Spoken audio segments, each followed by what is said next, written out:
राज्यातील नागरिकांना सुरक्षित, स्वच्छ व दर्जेदार अन्न उपलब्ध व्हावे, तसेच अन्न सुरक्षा व मानके अधिनियम 2006 आणि त्या अंतर्गत नियम व विनियमाची प्रभावी अंमलबजावणी सुनिश्चित करण्याच्या उद्देशाने राज्याचे अन्न औषध प्रशासन विभागाचे आयुक्त तुकाराम मुंढे यांच्या मार्गदर्शनाखाली राज्यभर हॉटेल्स व रेस्टॉरंटची विशेष तपासणी मोहीम राबवण्यात येत आहे। या राज्यव्यापी मोहिमेअंतर्गत नाशिक विभागामध्ये दिनांक 1 जुलै 2026 व 2 जुलै 2026 रोजी विविध हॉटेल व खाद्य आस्थापनाची विशेष तपासणी करण्यात आली।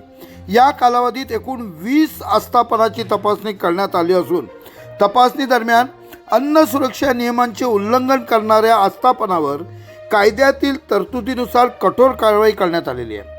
तपासणी दरम्यान स्वयंपाकघरातील गंभीर अस्वच्छता, निकृष्ट दर्जाची शीतकरण यंत्रणा, अत्यंत अस्वच्छ वातावरणात उघड्यावर ठेवलेले कच्चे अन्न, कार्यरत कर्मचाऱ्यांचा वैयक्तिक स्वच्छतेचा अभाव, तसेच या आस्थापनाकडे आवश्यक कागदपत्रांचा अभाव, कार्यरत कर्मचाऱ्याची कोणतीही वैद्यकीय तपासणी करण्यात आलेली नसणे, ग्राहकांच्या तक्रारीचे निवारण करण्यासाठी यंत्रणा नसणे, तसेच अन्न सुरक्षा व मानके अधिनियम 2006 आणि त्या अंतर्गत विविध नियम व विनियमाचे उल्लंघन करणाऱ्या या कारणांमुळे खालील आस्थापनांचे अन्न व्यवसाय परवाने तात्काळ निलंबित करण्यात आलेले आहे। हे आस्थापना साधारणतः 7 आस्थापना आहेत। मी आपल्याला सांगतोय, एक hotel green wall, Jatra link road, Panchavati, Nashik.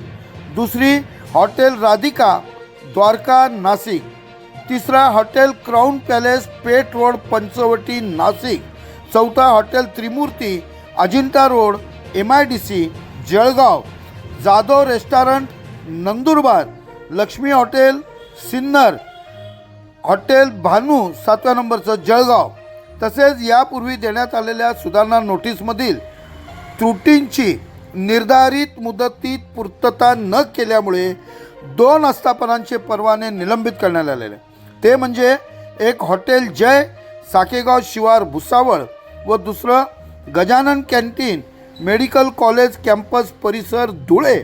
या व्यतिरिक्त तपासणी दरम्यान एकूण 4 आस्थापनांकडे वैध अन्न व्यवसाय नोंदणी म्हणजे रजिस्ट्रेशन अथवा परवाना म्हणजे लायसन उपलब्ध नसल्याचे निदर्शनास आल्याने सदर आस्थापनांना अन्न सुरक्षा मानके अधिनियम 2006 तसेच त्या अंतर्गत लागू असलेल्या नियम व विनियमाचे पालन करून आवश्यक वैध नोंदणी अथवा परवाना प्राप्त करेपर्यंत अन्न व्यवसाय पूर्णतः बंद ठेवण्याचे लेखी निर्देश देण्यात आलेले आहेत। तसेच आवश्यक कायदेशीर बाबीची पूर्तता केल्यानंतरच अन्न व्यवसाय सुरू करण्याबाबत संबंधितांना निर्देशित करण्यात आले।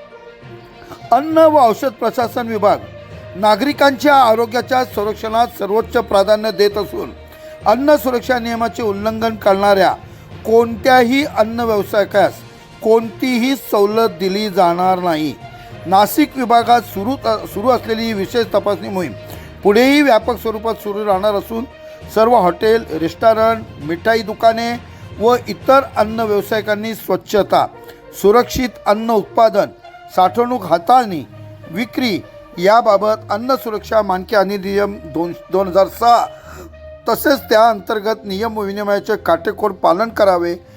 नागरिकांनी कोणत्याही अन्नपदार्थाबाबत दर्जा, स्वच्छता किंवा सुरक्षिततेबाबत शंका असल्यास अन्न औषध प्रशासन विभाग नाशिक यांच्याकडे तक्रार नोंदवून सुरक्षित अन्न अभियानात सक्रिय सहभाग नोंदवावा असे आवाहन अन्न औषध प्रशासन नाशिक विभागाचे सहाय्यक आयुक्त अन्नाचे श्री मंगेश माने यांच्यातर्फे करण्यात आलेले आहे। प्रबंधभूमी महाराष्ट्र न्यूजसाठी महाराष्ट्र न्यूज इन्चार्ज हरीश मारू।